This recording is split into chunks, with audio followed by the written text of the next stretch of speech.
When Chidi threw his pregnant wife into the rain that night, he did not know he was sealing his own fate. He did not know that the earth remembers, that the ancestors watch, that karma, like the river, always finds its way back to the source. The lightning cracked across the sky as Adaeze stumbled through the mud, her swollen belly pressed against her chest, her wrapper soaked and clinging to her trembling body. Behind her, the door of what had been her home slammed shut with a sound like thunder. And in that moment, something ancient stirred in the darkness, something that had been waiting. Adaeze had been born in the small village of Umune, where the cassava grew tall and the river sang its eternal song. She was the daughter of a palm wine tapper, a man so poor that his hut leaked when the rains came and his family ate once a day if the harvest was good. But Adaeze had something her father's poverty could not diminish. She had a heart pure as morning dew on fresh leaves, a spirit gentle as the breeze that moved through the raffia palms, and a beauty that made even the birds pause their singing when she passed. Her skin glowed like honey kissed by sunlight. Her eyes were deep as the wells that never run dry, filled with kindness that seemed to flow from some secret spring within her soul. She wore simple wrappers of faded cloth, her head wrap tied with the skill her mother had taught her before sickness took her to the ancestors. Around her waist, she wore beads her grandmother had given her, the only treasure their family possessed. When she walked to the river with her clay pot balanced on her head, young men would stop their work in the yam fields just to watch her move, graceful as a deer in the forest. But Adaeze did not notice their stares. She had eyes only for Chidi, the trader's son who had returned from the distant markets with pockets full of cowrie shells and stories of faraway settlements. Chidi was handsome in the way that makes mothers warn their daughters, tall and strong with a smile that promised everything and revealed nothing. He wore wrappers of fine cloth, bronze bracelets that clinked when he moved, and he walked through the village as if he owned the very earth beneath his feet. When Chidi began to court Adaeze, the village erupted in whispers. Women at the market shook their heads while selecting their yams. "Why would a man like that want a girl like her?" they murmured, their voices barely concealing their envy. "She has nothing, no dowry, no land, just poverty wrapped in a pretty face." The elders gathered under the great Iroko tree, drinking palm wine from their gourds and speaking in low tones. "That trader's son seeks something we cannot see," the oldest among them said, his fingers tracing patterns in the dust. "Men like that do not marry for love." But Adaeze heard none of this. She heard only Chidi's honeyed words, sweeter than wild honey from the forest. She saw only his eyes gazing at her as if she were the most precious thing in all the world. When he knelt before her father's hut and presented the bride price, a sum so generous it made the old man weep, Adaeze believed she had been blessed by the ancestors themselves. The wedding was modest, for Adaeze's family had little to give. But the whole village came, drawn by curiosity and gossip like moths to a flame. Adaeze wore a wrapper of bright red cloth that Chidi had bought for her, new beads around her neck that caught the light, and flowers woven into her head wrap. She looked beautiful. So beautiful that even the women who had whispered cruel things fell silent when she passed. Chidi's compound was large, with a solid roof that did not leak and walls that kept out the wind. For the first 3 moons, Adaeze felt as if she walked in a dream. Chidi brought her fine cloth for new wrappers. He filled their home with calabashes of palm wine and baskets of fresh fish from the river.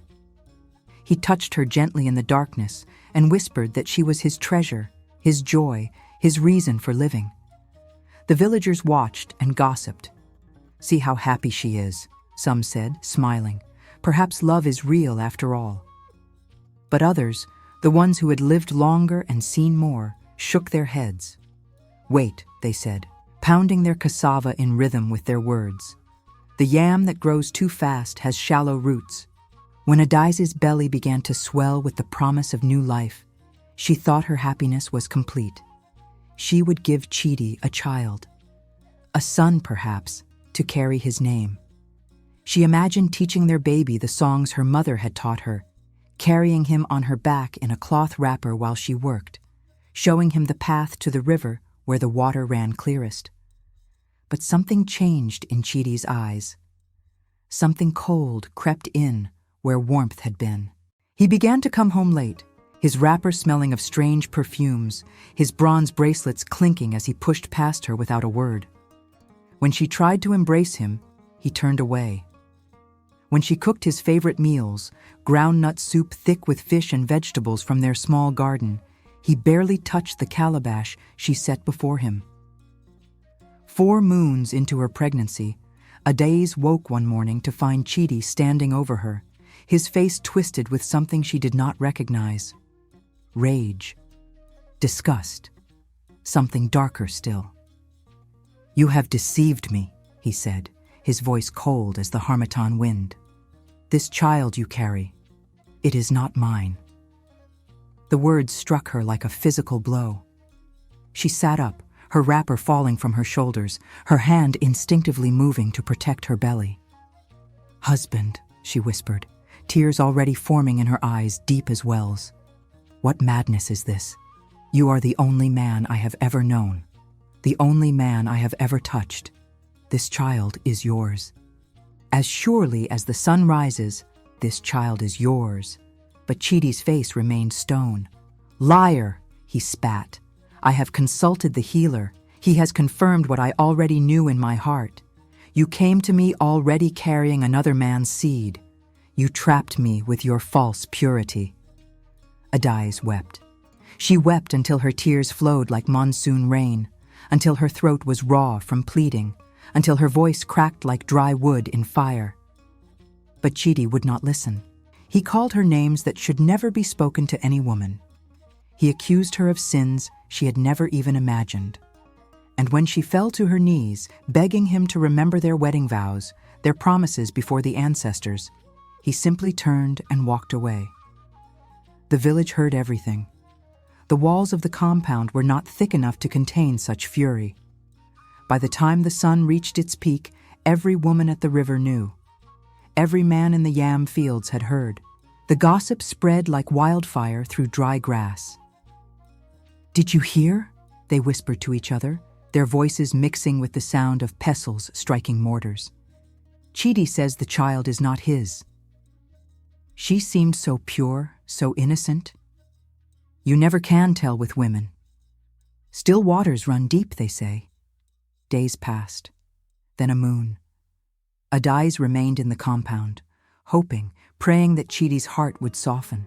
She cooked his meals, though he refused to eat them. She swept their home, though he walked through as if she were a ghost.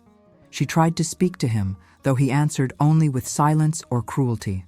Her belly continued to grow, and with it, the weight of her shame.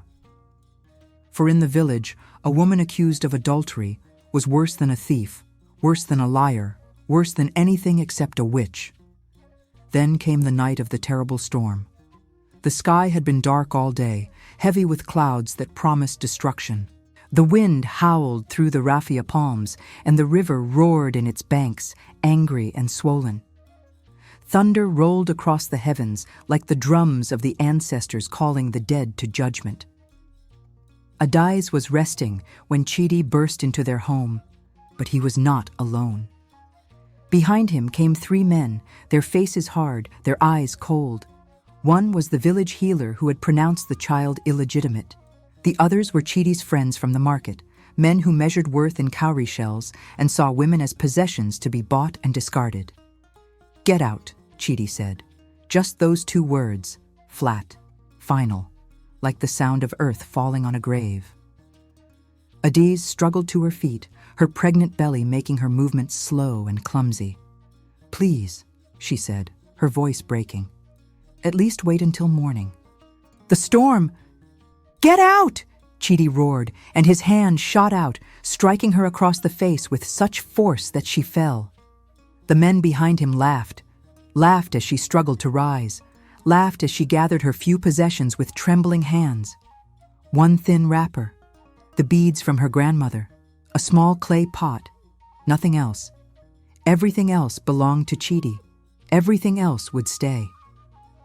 He dragged her to the door. His hands, which had once caressed her with tenderness, now gripped her arms with brutal strength, leaving marks that would become bruises purple as rotting fruit. He threw her into the storm, literally threw her, so that she landed in the mud outside the compound, the rain already soaking through her wrapper, the wind tearing at her head wrap until it came loose and flew away into the darkness. "If you return," Chidi shouted over the thunder, "I will have you beaten. I will tell the village you are a witch. I will make sure you and that bastard child starve in the forest. You are nothing to me, less than nothing. You are dead." And then the door slammed shut.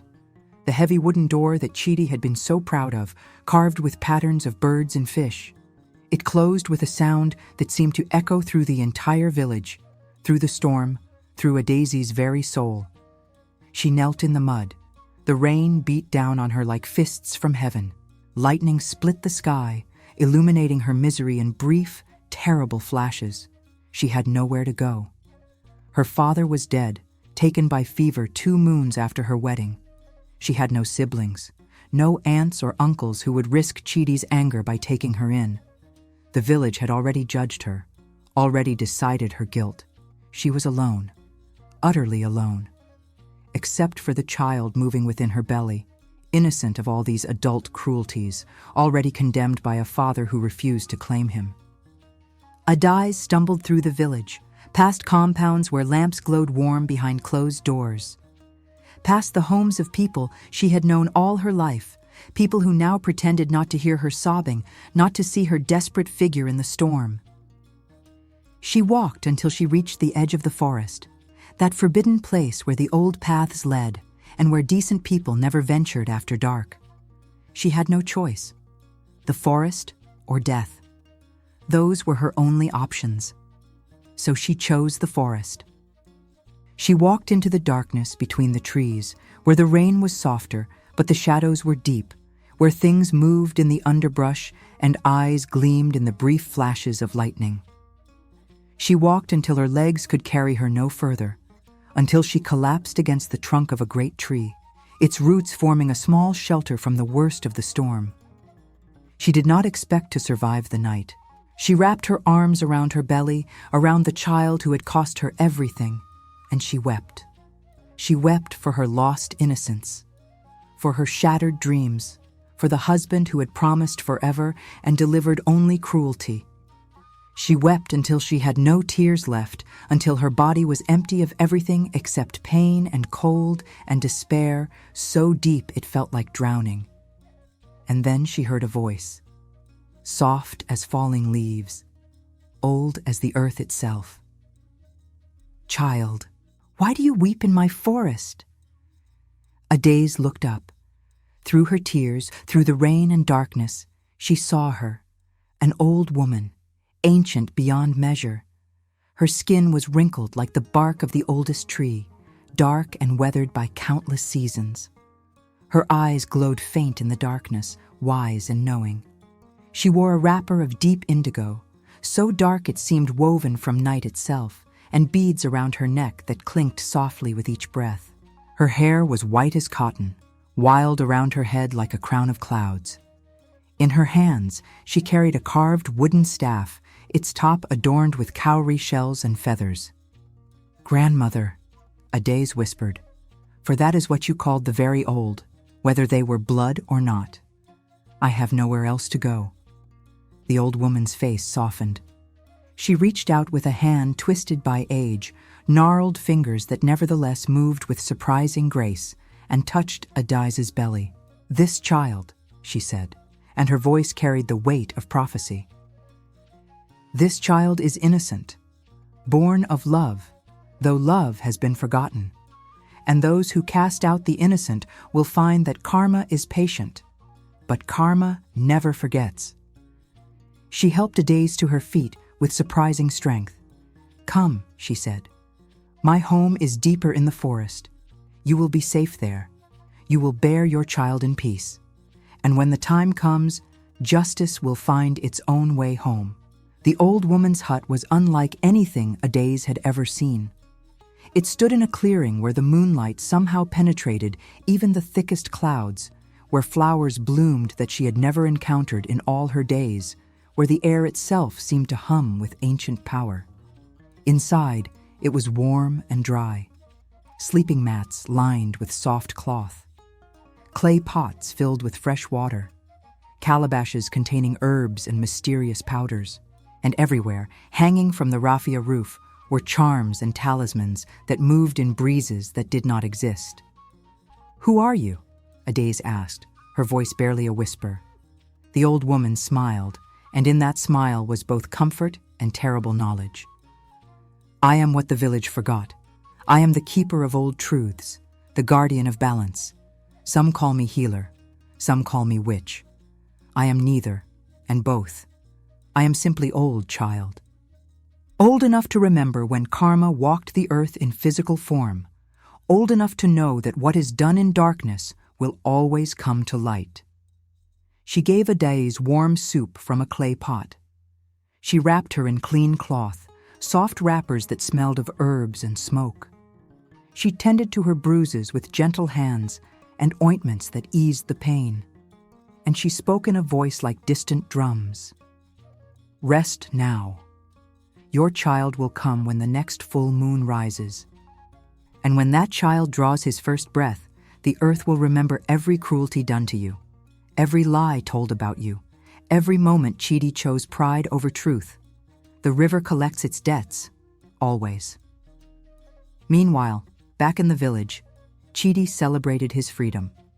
He told everyone who would listen that he had been deceived, trapped by a woman of loose morals who had tried to trap him with another man's child.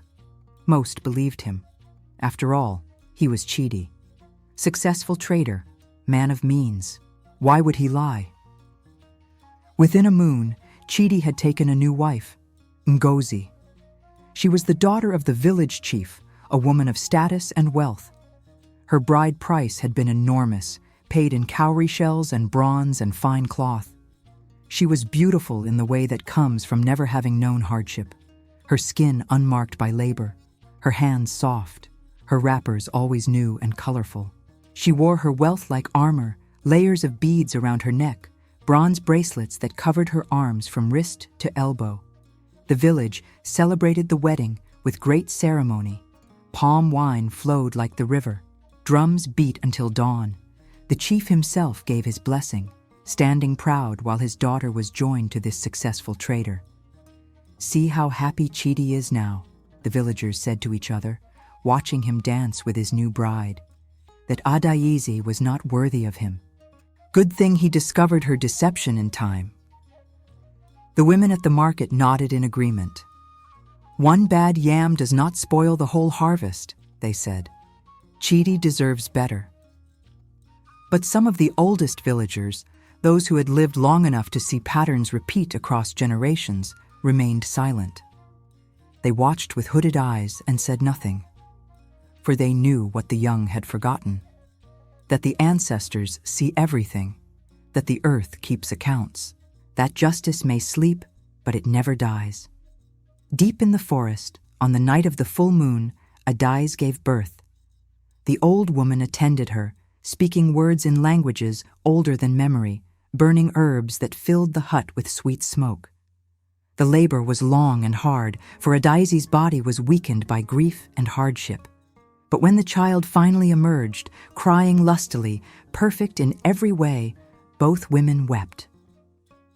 "A son," the old woman said, placing the baby on Adaeze's chest. "Strong and healthy. Look at his face, child. Look closely." Adaeze looked, and her breath caught. For the baby had Chidi's eyes, Chidi's nose, Chidi's mouth. There could be no doubt, no question, no possibility of confusion. This child was Chidi's son, as surely as the sun was fire and the river was water. "Everyone will see," Adaeze whispered. "Everyone will know." "Yes," the old woman agreed. "They will. But not yet. First, you must be strong.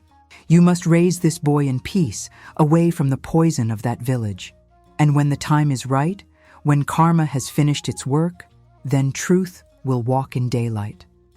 So Adaeze stayed in the forest. The old woman taught her how to survive in the wild places, how to find food in the forest, roots and fruits and herbs, how to trap fish in the streams, how to weave baskets from raffia and make cloth from tree bark, how to be strong when strength seemed impossible. The child, whom she named Easy, grew healthy and happy, knowing nothing of villages or fathers or cruelty. He knew only his mother's love and the forest's embrace and the old woman's mysterious wisdom.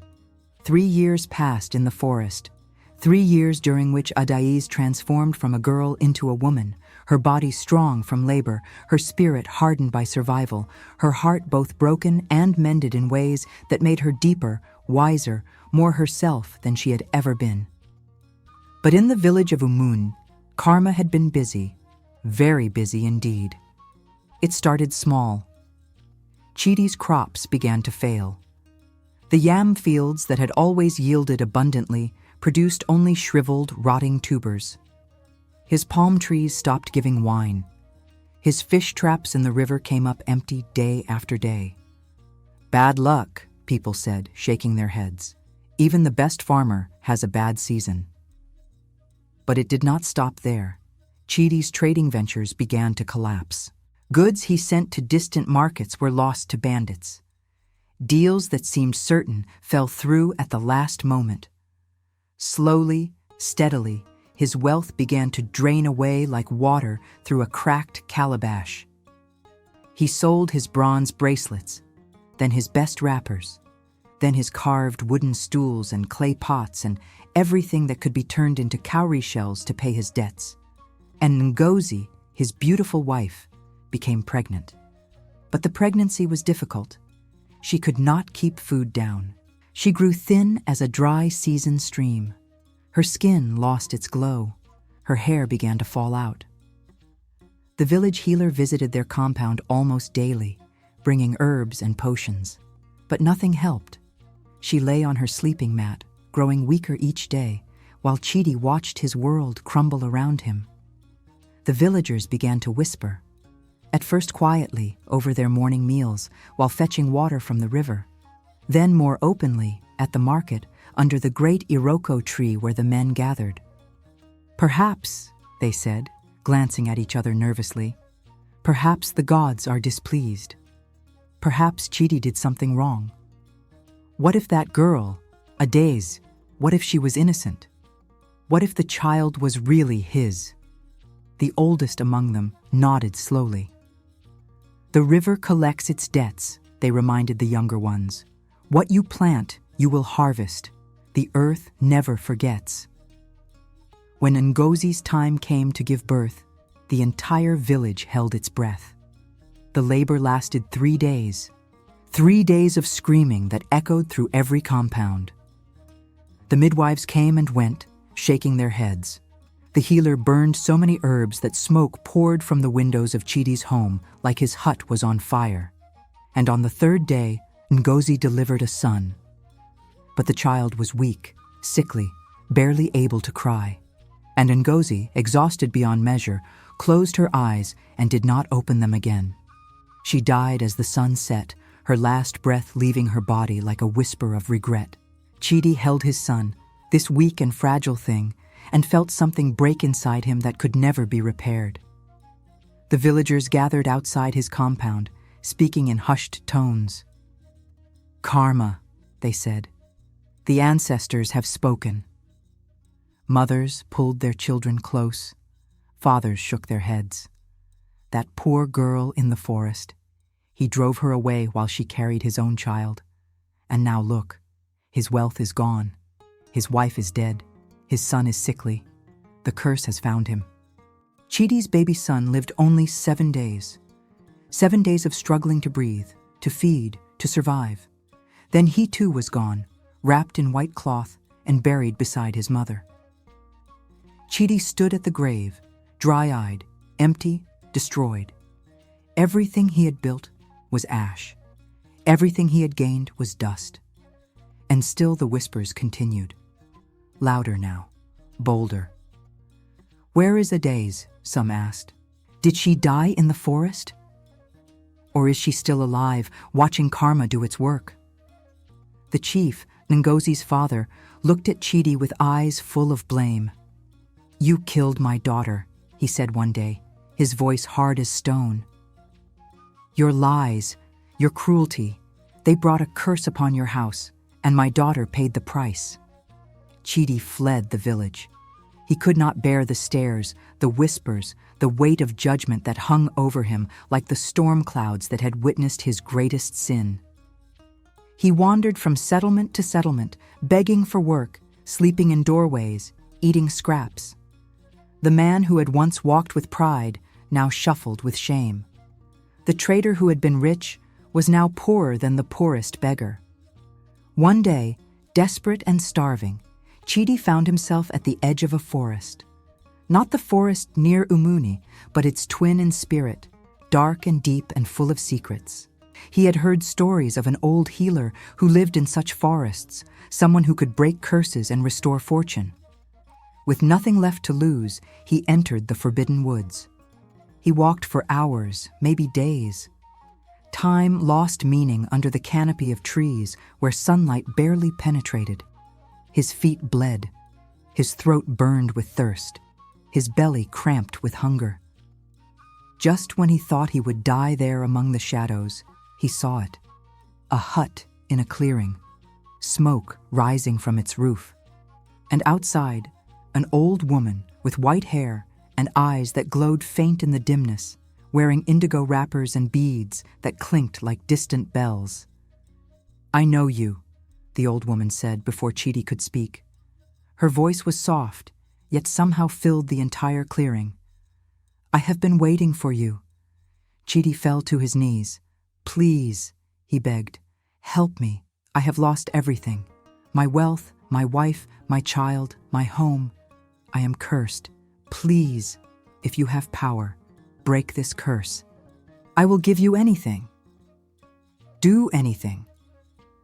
The old woman studied him for a long moment. Tell me, she said finally, why do you think you are cursed? And so Chidi told his story. Or rather, he told the version he had come to believe.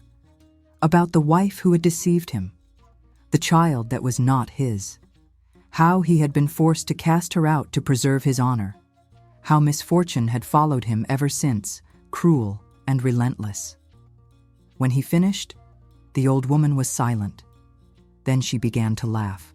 Not cruel laughter, but sad, the sound of ancient sorrow at human foolishness, endlessly repeated. Come, she said. There is someone you need to see.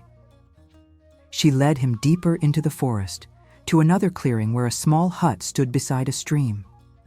And there, drawing water with a clay pot, was a woman whose grace made even the birds pause their singing. A woman whose skin glowed like honey in sunlight. A woman Chidi recognized even though 3 years and hardship had changed her. Adaeze, he whispered. She turned, saw him, and in her eyes, deep as wells that never run dry, he saw everything. Her suffering, her survival, her strength.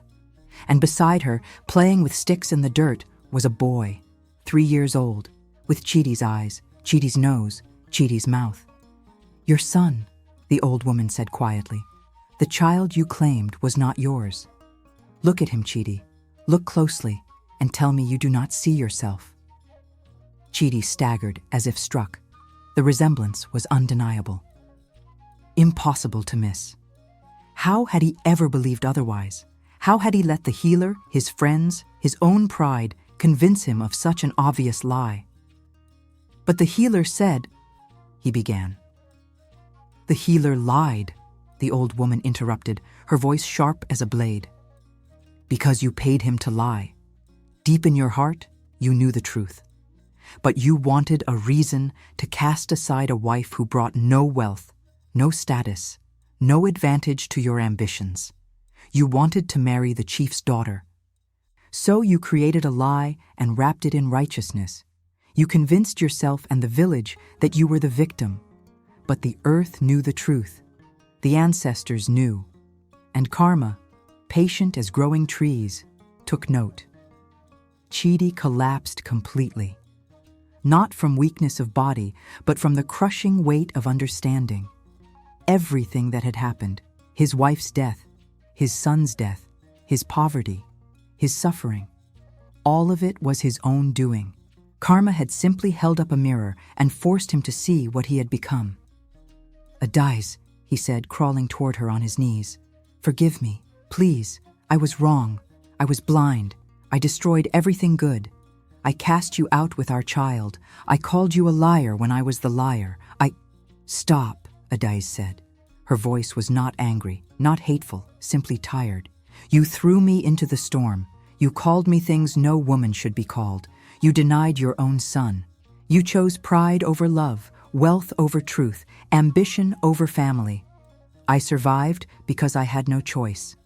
This child survived because the ancestors willed it. But we do not need you. We never did. I will spend the rest of my life making amends," Chidi begged. "I will tell the village the truth. I will restore your name. I will—" "No," the old woman interrupted. "You will return to your village. You will tell them what you have seen. Yes, you will admit your lies. But Adaeze and young Eze will not return with you. They have made a life here, away from the poison of judgment and gossip.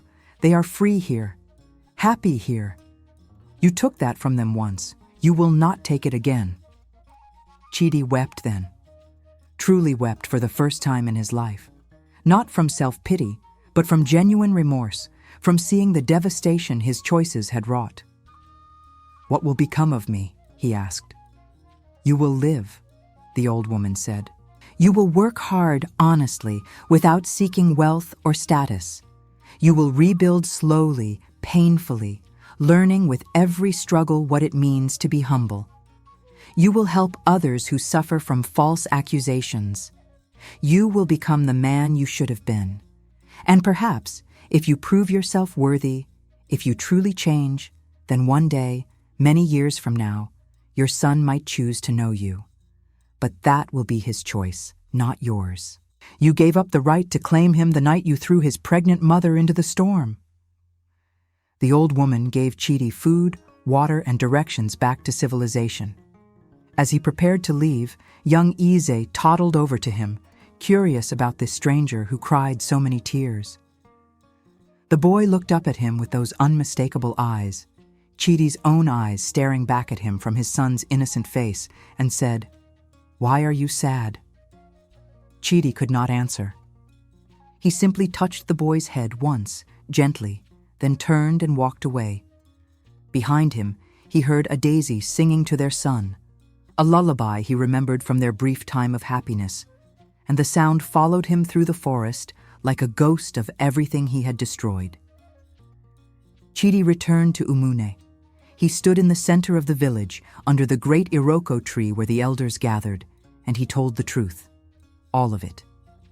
How he had paid the healer to lie. How he had wanted to marry the chief's daughter for her status and wealth. How Adaeze had been innocent, had carried his own child, had begged him not to cast her out into the storm. How he had destroyed an innocent woman to satisfy his ambition. The village erupted in chaos. The chief demanded justice for his daughter's death. The women who had gossiped about Adaeze wept with shame. The men who had laughed when Chidi threw her out hung their heads. The healer fled the village that very night, knowing his lies had led to death and destruction. Chidi was shunned, not officially banished, but treated as if he carried a disease. No one would trade with him. No one would eat with him. He lived in a tiny hut at the edge of the village, working as a laborer in other people's fields, accepting whatever scraps of pay they offered. His fine wrappers were long gone. His bronze bracelets melted down or sold. His pride ground into dust. But slowly, painfully, Chidi began to change. He worked honestly. He helped those in need without expecting reward. When he heard others gossiping or making accusations, he spoke up for truth and justice. When women were accused without evidence, he defended them. Years passed. 5 years. 10. Chidi's hair began to gray, his back bent from labor, but his eyes, once cold with ambition, slowly filled with something deeper. Understanding, compassion, wisdom earned through suffering. And in the forest, Adaeze raised her son. Young Adaeze grew strong and kind, learning the old ways from the ancient woman, learning love and gentleness from his mother. The forest provided everything they needed. They were not rich, but they were free. They were not surrounded by luxuries, but they were surrounded by peace. When Adaeze turned 18, the old woman called both mother and son to her. She was ancient beyond measure now, her time clearly coming to an end. "I have taught you everything I know," she said to Adaeze. "You have your mother's kindness, and whether you know it or not, your father's intelligence. Use both wisely. The village of Umun calls to you, not because you must return, but because you have a choice. Your father has changed, slowly, painfully, but truly. He asks nothing, claims nothing. But he has spent 15 years trying to become worthy of the forgiveness he knows he does not deserve." As he looked at his mother, she nodded slowly. "The choice is yours, my son. I will not return to that place. Too much pain lives there still. But you carry no bitterness. You have the freedom I never had. If you wish to know your father, to give him the chance to be what he should have been, that is your right." So Adaeze walked out of the forest. He walked to the village of Umun, where people stared at the stranger with confused recognition. He found Chidi's small hut, found the old man with gray hair and bent back, hands scarred from honest labor, working in a yam field that was not his own. "Father," Adaeze said quietly. Chidi turned, saw his son, saw himself as he had been 18 years ago, but better, kinder, unmarred by the poison of ambition. He dropped to his knees, not to beg, not to demand, but simply to acknowledge. "I do not deserve this visit," he said, "but I thank you for it." They talked, for hours, for days. Adaeze did not grant easy forgiveness. He asked hard questions, demanded honest answers, and Chidi, who had spent 15 years learning humility, answered every question truthfully, admitting every failure, accepting every judgment. In the end, they built something. Not the relationship Chidi had forfeited, not the bond of father and son that should have existed from birth, but something new, a careful friendship, a tentative respect. Adaeze would visit sometimes, bringing news of his mother and the old woman. Chidi would share what he had learned through suffering. It was not perfect, it was not whole, but it was honest. And so the story ended where it began. With karma, with justice, with the understanding that what we do in darkness will always come to light, that cruelty carries a cost that must be paid, that the earth keeps accounts and the ancestors never forget. Chidi lived the rest of his life in humble service, never again seeking wealth or status, using his pain to help others avoid his mistakes. Adaeze remained in the forest, free and peaceful, her heart healed in ways that only surviving the impossible can heal. And young Adaeze walked between two worlds, carrying his mother's love and his father's cautionary tale, proof that from even the darkest cruelty, wisdom and compassion can grow.